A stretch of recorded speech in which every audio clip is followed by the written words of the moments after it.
Halo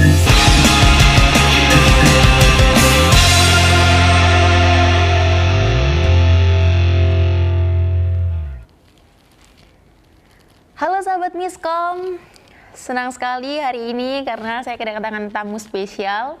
Beliau adalah seorang wanita yang sangat inspiratif dan juga cantik. Ya, beliau adalah seorang founder dan juga direktur Cornelia & Co Agency. Beliau adalah Ibu Ayu. Ya, selamat sore. Selamat sore Ibu Ayu, apa kabar Ibu? Baik, Alhamdulillah. Ya. Baik, dalam kali ini kita akan membahas sesuatu yang sangat menarik nih Bu, yaitu tentang grooming dari perspektif public relation. Nah, saya ingin tanya nih sama Ibu Ayu, menurut Ibu Ayu sendiri, apa sih Bu grooming itu untuk public relation? Oke, jadi memang menurut saya grooming itu sangat penting ya, sangat dibutuhkan untuk profesi public relations. Kenapa? Karena seorang public relation atau humas itu harus tampil cantik dan ganteng gitu ya, tidak hanya cantik tapi juga ganteng dan didukung dari penampilan luar dan juga dalam. Nah, grooming itu adalah penampilan luar. Grooming adalah penampilan luarnya. Nah, penampilan, ngomong-ngomong soal penampilan nih Bu, nah ini kan banyak aktivitas public relation nih yang karena pandemi jadi beralih ke online nih. Yeah. Nah, kira-kira bagaimana cara grooming atau penampilan PR ketika berhadapan langsung dengan klien? Mungkin kan sudah beralih ke online tuh Bu. Iya. Gimana tuh Bu caranya? Kalau menurut saya memang yang namanya komunikasi itu selalu ada resepnya 5W1H ya. Jadi Iya, betul. Why, what, when, where, who, dan juga how. Caranya bagaimana. Jadi saya selalu menganjurkan berdiri sama tinggi, duduk sama rendah. Dengan siapa kita berada, nah di situ kita menyesuaikan diri. Contoh hari ini saya bertemu dengan teman-teman mahasiswa gitu ya, jadi saya agak santai grooming saya nih penampilan. Iya, betul. Saya. Tapi kalau besok saya jadi pembicara di perusahaan yang lebih besar seperti itu ya, saya juga lebih berbeda lagi gitu ya. Jadi memang cara berpakaian kita itu kita sesuaikan dengan acara kita. Makanya kadang-kadang ada kayak dress code gitu kan. Iya, Jadi betul. jangan lupa untuk bertanya, misalnya kita diundang ke suatu acara, kita perlu tanya dress code juga. Agar nggak salah ya Bu. Nah, berarti sangat penting banget buat PR untuk memakai dress code atau penampilannya itu sesuai dengan tempat, dengan siapa dia bertemu, dan lokasinya. Nah, kemudian di yang saya katakan tadi, di era yang serba digital, aktivitasnya semuanya berubah. Apakah ada perbedaan antara grooming secara online dan secara offline? Maksudnya ketika kita bertemu dengan klien, atau Ibu Ayu bertemu dengan klien, kan Ibu juga sering berbicara sama klien secara online kan ya Bu ya. Kira-kira ada perbedaan nggak Bu? Jadi sebetulnya memang saya sering diminta menjadi trainer ya, baik itu online ataupun offline. Nah, yang jelas memang kalau online kan atasnya ya harus rapi. Biasanya bawahannya pakai. Tapi kalau saya sih semua ya. Oh gitu. Masa atasnya rapi, bawahnya pakai piyama. Iya, nggak PR itu. PR banget gitu ya. Jadi memang harus dikondisikan seperti itu. Nah, kalau bedanya online dengan offline sih, memang kalau offline kita harus lebih all out ya, Iya, dimana betul. harus kelihatan kan dari atas sampai bawah. Tapi kalau online lebih ke fokus yang 3x4 ini aja sih, seperti itu. Tapi kalau menurut saya tata cara dan lain semua sama. Tapi kalau menurut saya pribadi juga lebih enakan kalau full deh Bu kayaknya, daripada cuman atasnya doang. Iya, berharap semoga sudah lebih baik ya. Iya, kita bisa offline 100%. Iya, semoga. Dan selanjutnya Bu, ternyata banyak nih Bu fenomena-fenomena yang saya temui terkait dengan lamaran kerja. Nah, persyaratannya itu ada, salah satunya adalah good looking. Entah good looking, good rekening, atau good morning gitu. Nah, ini saya mengambil dari dua perspektif. Yang pertama adalah perspektif pelamar kerja. Biasanya pelamar kerja kalau udah persyaratannya good looking itu kebanyakan sudah minder tuh Bu, yang merasa dirinya nggak good looking. Tapi yang merasa dirinya good looking, dia bakal maju paling depan gitu. Sedangkan dari perspektif PR.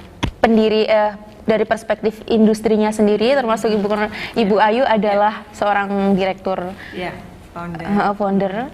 Itu bagaimana ya Bu? Kira-kira good looking itu bagaimana maksudnya dalam kriteria itu? Itu subjektif ya, jadi kita nggak bisa bilang bahwa seseorang A itu jelek gitu, nggak bisa. Iya, betul sekali. Saya punya beberapa anak magang, asisten itu yang sederhana, tapi dia terlihat cantik gitu. Kenapa? Karena aura percaya diri dalam dirinya ya, kemudian juga aura positivity di mana dia selalu bisa menjadi pribadi yang menyenangkan untuk orang di sekitar. Karena saya selalu menggarisbawahi bahwa public relation is a people person, di mana dia itu harus punya banyak teman, dia harus bisa menerima banyak pihak seperti itu. Jadi itu yang mungkin sedikit membedakan profesi public relations dengan profesi yang lain gitu. Jadi kalau good looking tidak harus kayak Raisa gitu ya, nggak harus seperti itu saya aja Raiso gitu kan.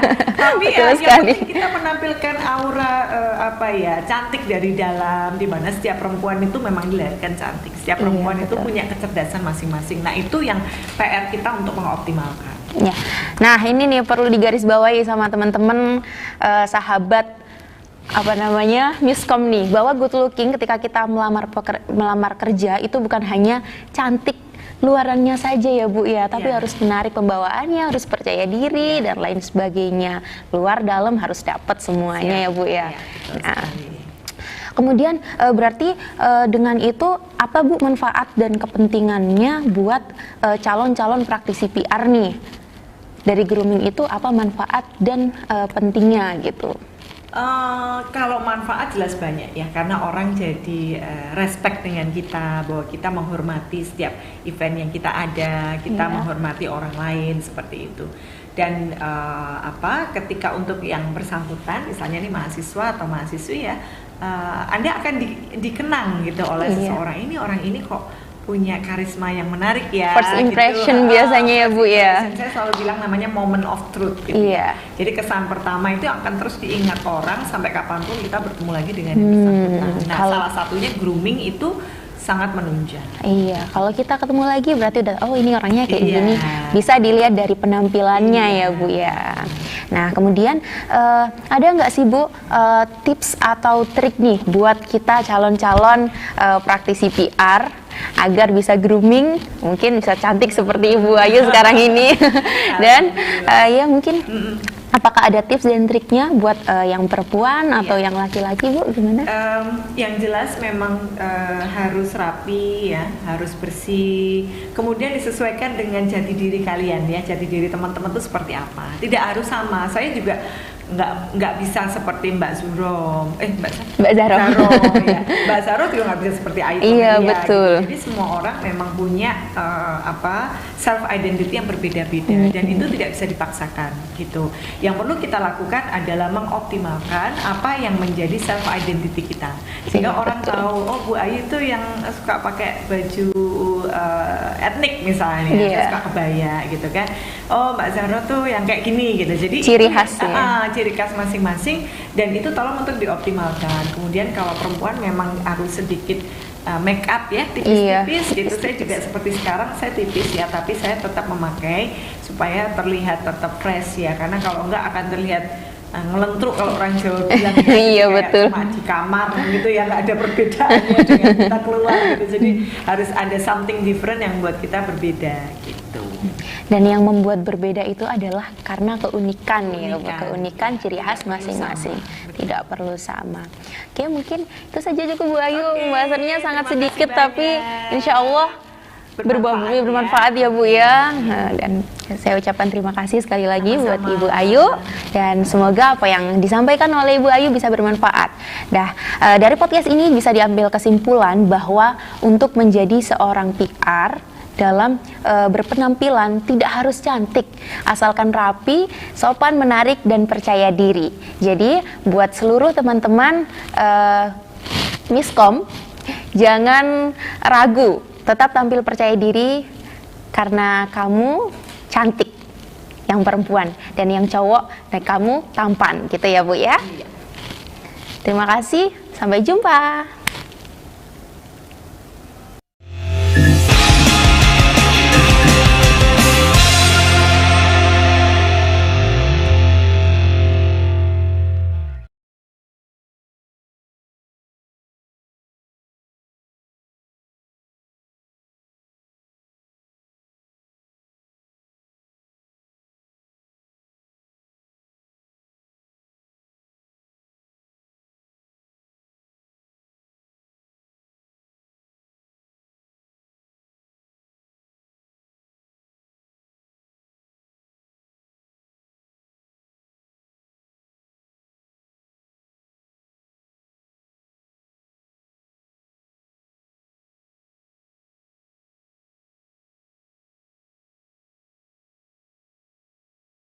itu tentang generasi posting sama Kominfo. Iya, betul. Tapi topiknya tentang tourism, tentang Borobudur. Iya, betul. Habis ini Bu Ayu mau ada agenda lagi atau langsung? Saya mau buat materi itu karena besok saya mau bicara belum siap materi. Iya. Sampun, sudah aman? Sudah. Sudah. Alhamdulillah. Kita foto bareng. Oh boleh. Mari kita foto. Sini aja nggak sih? Boleh minta tolong nggak?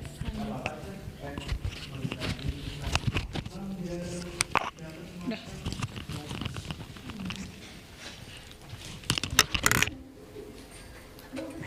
Sama-sama. Tadi saya cerita sama Mbak Saro, besok saya jadi penyiar jam 9. Jam 9 sampai jam 12, tapi mulai jam